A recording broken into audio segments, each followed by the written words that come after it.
Shalom Bapak Ibu yang dikasihi Tuhan. Kebenaran pada saat ini berjudul mediokritas.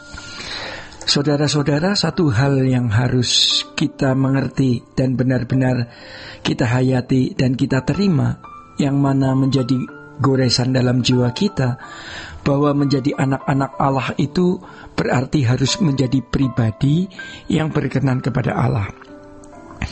Kita tidak boleh menjadi anak-anak Allah yang memiliki atau dengan standar hidup biasa-biasa saja, atau kita sebut mediokritas.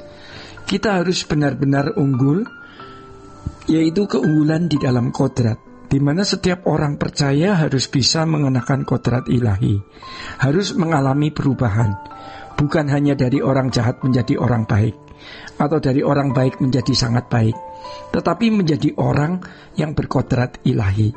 Inilah yang dimaksud Tuhan Yesus di Matius 5 ayat 48, sempurna seperti Bapa, yaitu memiliki kemampuan untuk bertindak selalu sesuai dengan kehendak Allah di dalam pikiran dan perasaan, ya, selalu searah dengan pikiran dan perasaan Allah.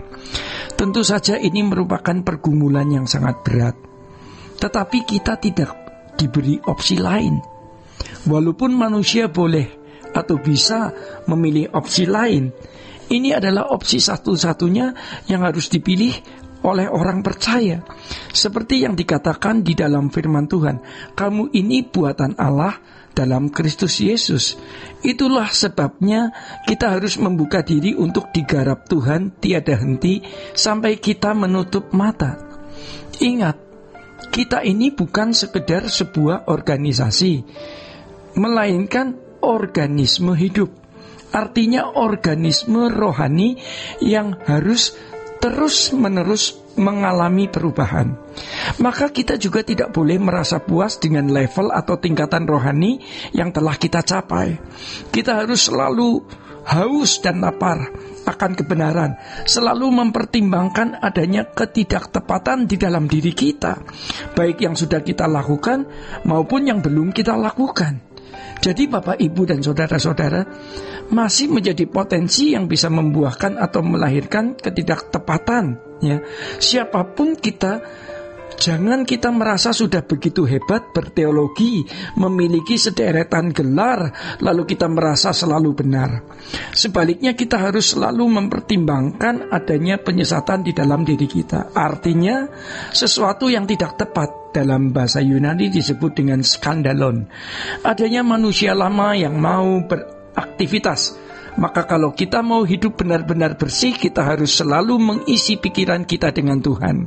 Kita harus menghayati bahwa Allah itu hidup dan hadir. Harus untuk mengerti apa yang Allah kehendaki untuk kita lakukan dalam setiap situasi dan kondisi yang ada. Melaluinya, Tuhan mau kita ini membuktikan cinta kita kepadanya. Allah itu memiliki hakikat, ya saudara.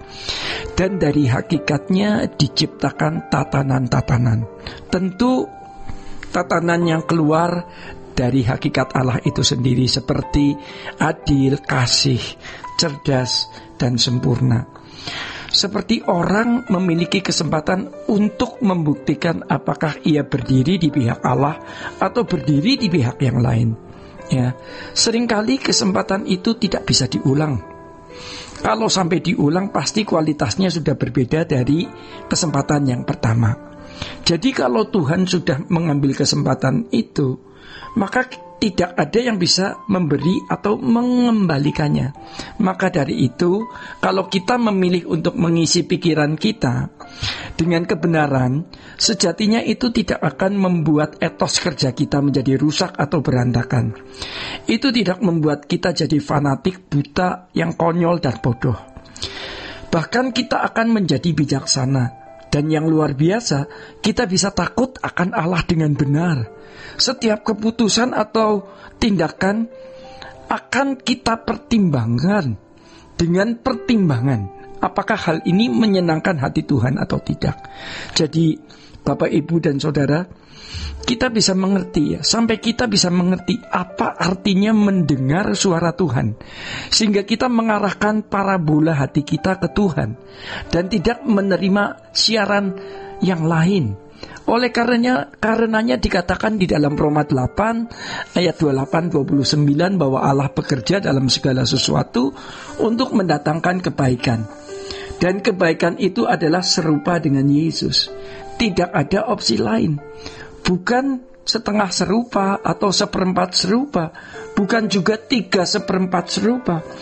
Pilihannya adalah serupa atau tidak sama sekali. Tidak ada kawasan netral atau mediokritas.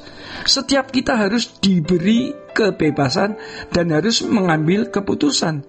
Kita tidak akan menyesal kalau kita mau mengambil keputusan ini, walaupun tentu kita akan menghadapi begitu banyak serangan. Selain tidak terganggu, setan tidak terganggu ya. Setan tidak terganggu jika kita menjadi orang Kristen yang rajin ke gereja. Setan tidak terganggu jika kita menjadi aktivis, pengerja gereja, majelis gereja, atau bahkan pendeta.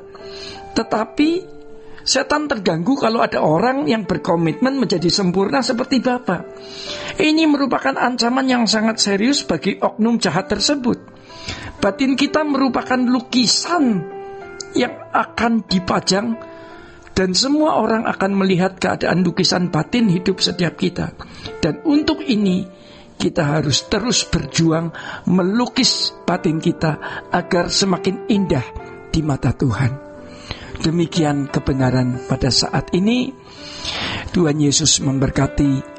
Sola Gracia.